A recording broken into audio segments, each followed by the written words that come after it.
My name's Kevin Davis. I've lived in Dubai now for 2 years. My sister has come over on a holiday with my 9-year-old nephew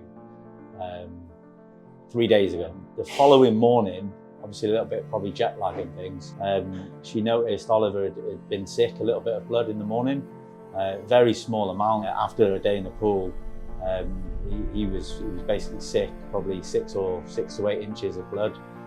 Clearly blood at this point. This kind of bleeding was really rare to see.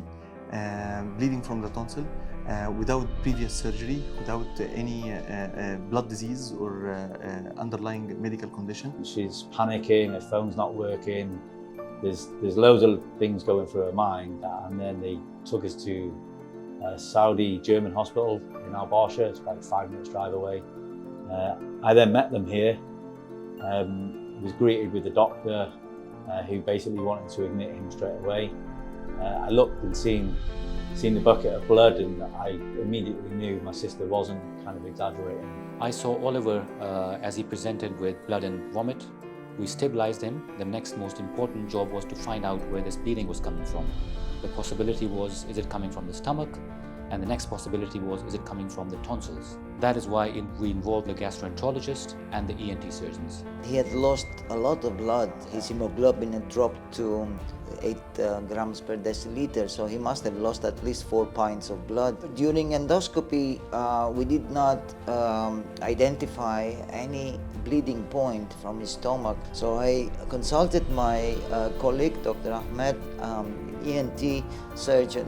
And we found that there is a significant bleeding coming from behind the lower pole of the right palatine tonsil. And that bleeding was not very severe, that it keep gushing blood out of the mouth, and not that trivial that it's stopped by itself, but it keep trickling blood down to the stomach, filling the stomach with blood, and the patient starts to vomit, and the vomit was filled with blood. Quite difficult time really for us. You're in potentially in a different country. What's the worst that could happen? Don't ever feel like you're wasting people's time.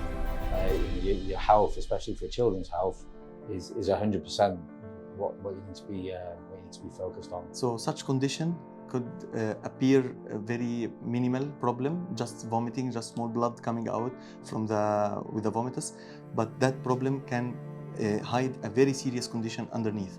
So if that bleeder will not be closed on time, that will be leading to a very serious complications after that. And Dr. Ahmed was very efficient and fast on the spot, the operating theater. He coagulated the bleeding vessel, and the bleeding stopped.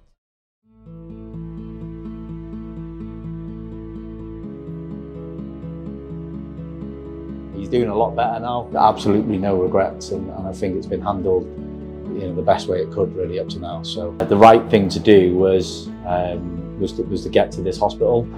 So there's a number of doctors which have been in to see Oliver, and I'd like to thank every single one of them. They've been absolutely brilliant. There's no communication issues with them. We know exactly what's going on, and I think the treatment over here is much better than what I would expect in the UK even. So 100% thank you to everyone, all of the team and everyone that's been involved. Saudi German Hospital, caring like family.